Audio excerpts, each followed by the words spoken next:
দেবদেবী আছে, কিন্তু সেই সমস্ত দেবদেবীদের যে চরম মহাদেবী তিনি হচ্ছেন দুর্গা।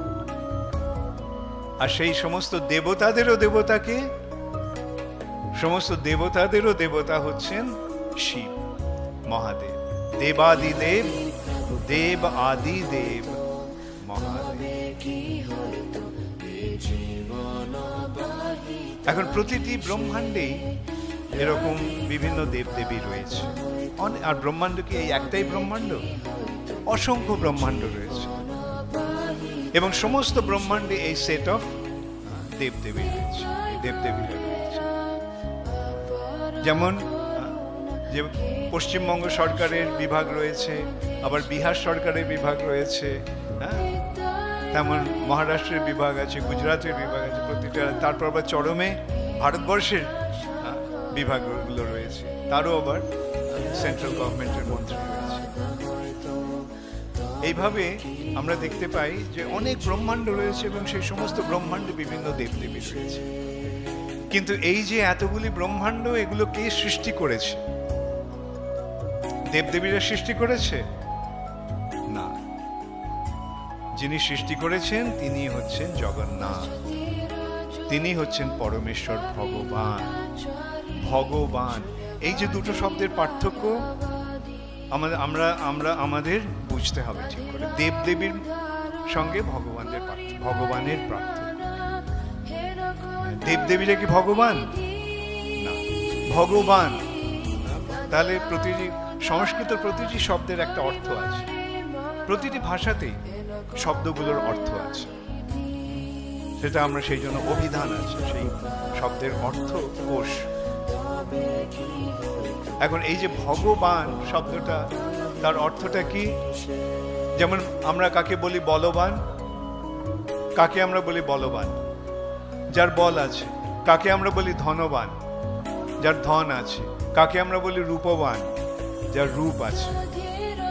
তাহলে কাকে আমরা বলবো ভগবান? Very good. এখন ভগ শব্দটার অর্থ কি? হ্যাঁ, আপনারা অনেকে নিশ্চয়ই জানেন, তবু আমি এটা বলছি। ভগ শব্দটার অর্থ হচ্ছে যার মধ্যে 6টি গুণ পূর্ণরূপে রয়েছে। সেই 6টি গুণ কি কি? সমগ্র ঐশ্বর্য।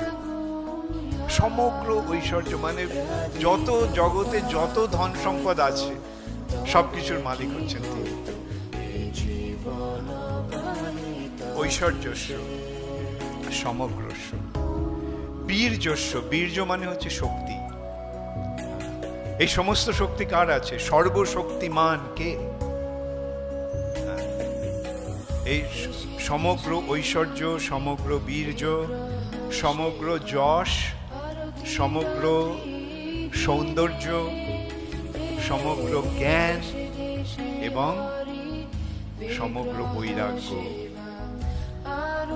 যার আছে, এই 6টি গুণ যার আছে, ঐশ্বর্যস্য, সমগ্রস্য, বীর্যস্য, যশস্য, শ্রিয়, জ্ঞান বৈরাগ্যয়শ্চৈব সন্ন্যানীতি। এমন কাউকে আমরা জানি যে বলতে পারে অন্তত সারা সমগ্র ঐশ্বর্য তার আছে? না। সমগ্র বীর্য তার আছে? না। সমগ্র যশ, সমগ্র শ্রী, সমগ্র জ্ঞান, সমগ্র বৈরাগ্য। একজনকে আমরা দেখতে পাই যার মধ্যে একটা গুণও পূর্ণরূপে রয়েছে, কিন্তু এই 6টি গুণ যার মধ্যে পূর্ণরূপে রয়েছে তিনি হচ্ছেন ভগবান। মানে ভগ শব্দটা হচ্ছে এই সমগ্র রূপে এই 6টি গুণ, এবং যার আছে তিনি হচ্ছেন তাহলে আমরা তো এরকম কাউকে চিনি না, কিন্তু আমাদের শাস্ত্রে বলছে যে তিনি হচ্ছেন একম এবং অদ্বিতীয় পরম পুরুষ। তিনি হচ্ছেন এক এবং অদ্বিতীয় পরম পুরুষ, পরম পুরুষ, পরম ঈশ্বর। তিনি হচ্ছেন ভগবান। যেমন ভগবত গীতাতে অর্জুন কি বলছেন? অর্জুন বলছেন পরব্রহ্ম পরং ধাম পবিত্রং পরমং ভবান। কৃষ্ণকে বলছেন আপনি হচ্ছেন সমগ্র ব্রহ্মের অধিষ্ঠাতা, পরম ব্রহ্ম, সমস্ত ব্রহ্মের যে উৎস, সেই পরম ব্রহ্ম হচ্ছে না। পরম ধাম, সকলের পরম আশ্রয় তিনি। আপনি পরম পবিত্র, পবিত্রং